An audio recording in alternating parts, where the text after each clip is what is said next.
It's that time of the year again when the video game giant defeats all of its competition. Of course I'm talking about the highly addictive, rage-inducing Call of Duty Modern Warfare 3.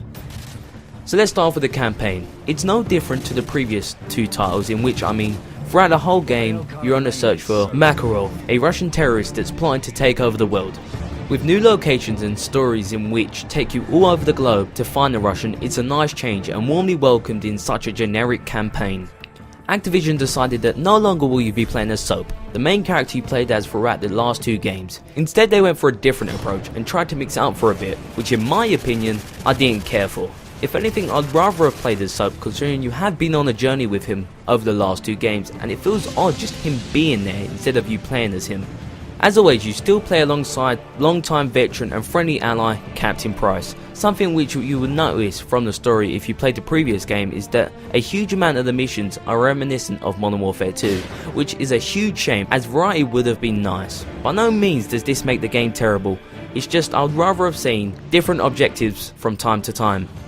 Call of Duty has never been known for its amazing graphics or realism that its contenders might have, and this doesn't change with this game. Compared to the last installment in the whole Call of Duty franchise, Black Ops' dark textures really made you feel depressed.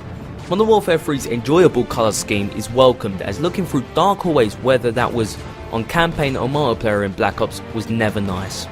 Once again, Call of Duty have made customizing a weapon class that bit more intricate, as now you can have weapon proficiencies that allow perks to be enabled on your gun. They have also implemented separate weapon levels, which are essentially a replacement for COD points in Black Ops, that allows you to get add-ons for your weapons such as red dot sights or gold camo. Although I named but a few, there's a lot to be explained with the new game, which will keep you amused for hours. The multiplayer maps are nothing to be excited for. They're dull and boring, with way too many close quarter corners for SMG rushers and campers to take advantage of, making some of the other weapons near enough useless.